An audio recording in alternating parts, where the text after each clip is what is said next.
Hey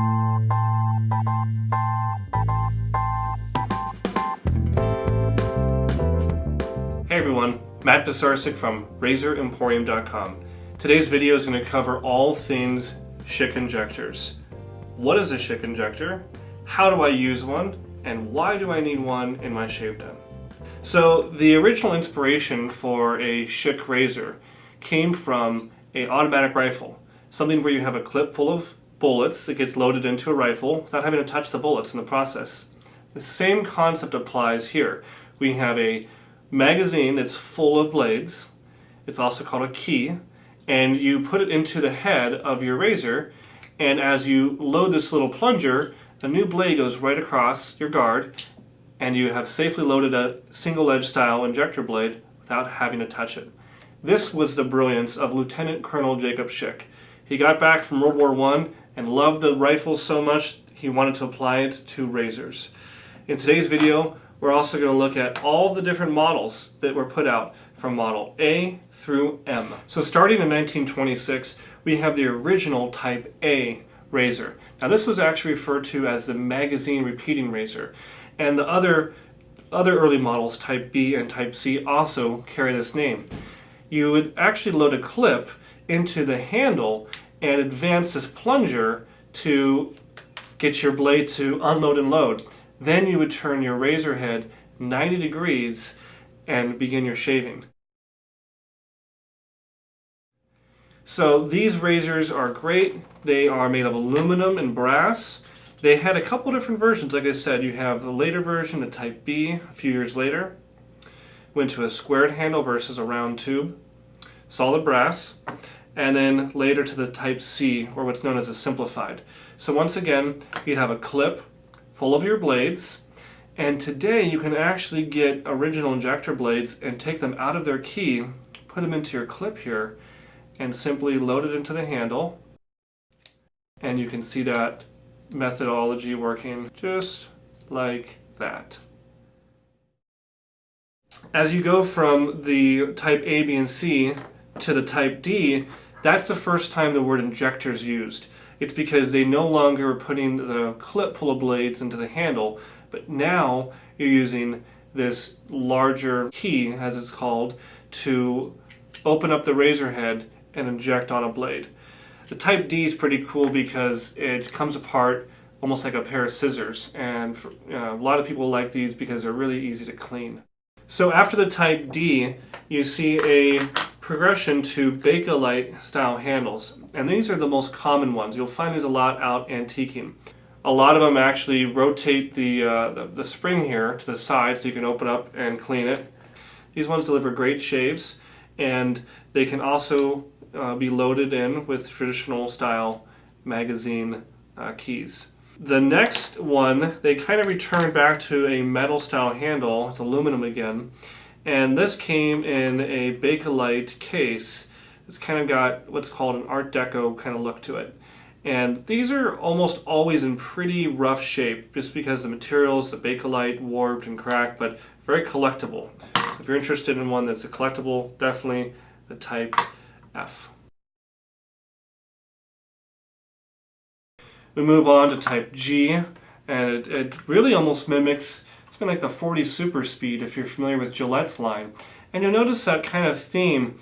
Gillette was the leader, the dominant pioneer in the razor world, and a lot of these other razor models, not only just from Schick, but from Everready, from Gem, whoever, they all would actually start kind of imitating Gillette. So this looks a lot like a 40 Super Speed if you ask me. As we progress further along, the razors didn't really change a whole lot. They did come in some different flavors here and there. Like, for instance, we have a Type H. And this was almost called like the fashion razor, and it's great for traveling on the go. A lot of ladies like to use these. So they're kind of little clamshells. It looks like something that could be put into a purse or a, knapsack. As you move forward, we have the I. You see the handle pattern changing from over here Bakelite to more just a black kind of ribbed plastic look. These guys actually opened up with a big spring so you can really clean out that head area. And the J models here, we have longer handles. almost like the Knack or other later models. You know, these were out in the 60s that Gillette had, that really were trying to address the idea of having a longer handle for easier use. These guys opened up pretty cool like this, so you can clean them out. And as we move forward, we even have the Type L.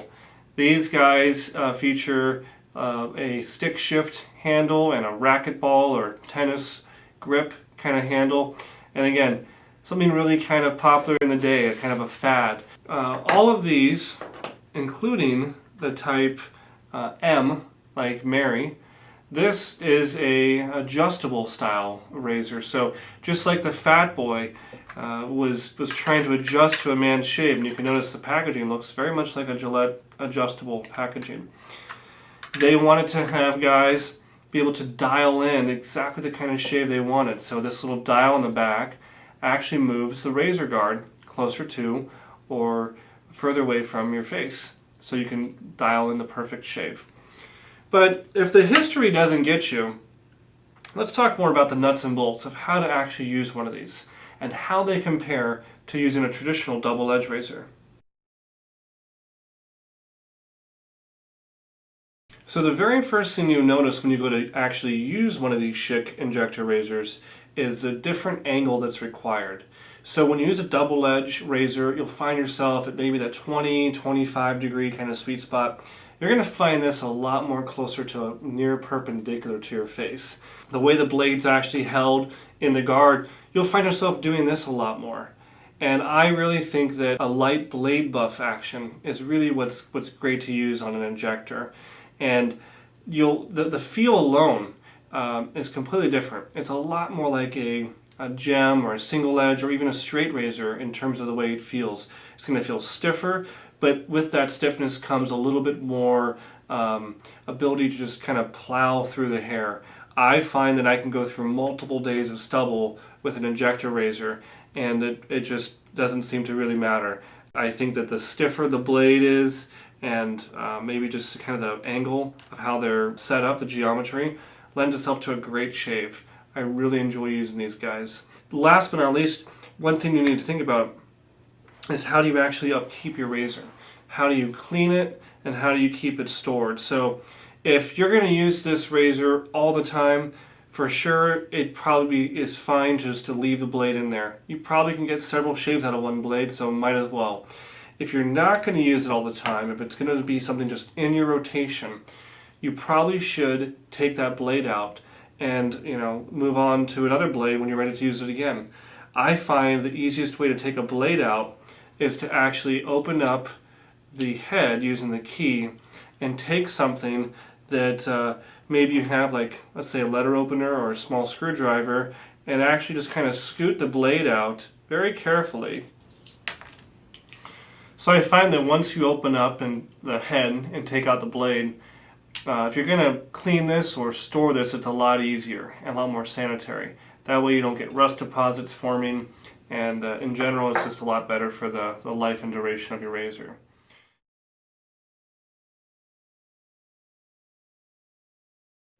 So we've talked about what a Schick Injector Razor is. We've even talked about how to use one. Now it's time for you to take the plunge and try one out for the very first time. Experiment, have some fun. Go down to the antique store and pick up yourself a Type E or Type G or something else you can get for just a few dollars. You never know. Don't let the fear of the unknown dictate what kind of shaving routine you're going to have. Schick Injector Razors are affordable, they're great for travel, and they may be the best way for you to get an irritation-free shave. You may find you love the feel of that single edge, that real kind of stiff blade on your beard. It may be the best shave of your life. You won't know until you try. That's all we have for you guys today. Please subscribe, check out our YouTube channel for other education, and always know that Razor Emporium is here for you to get the most out of your vintage shaving experience. Thanks.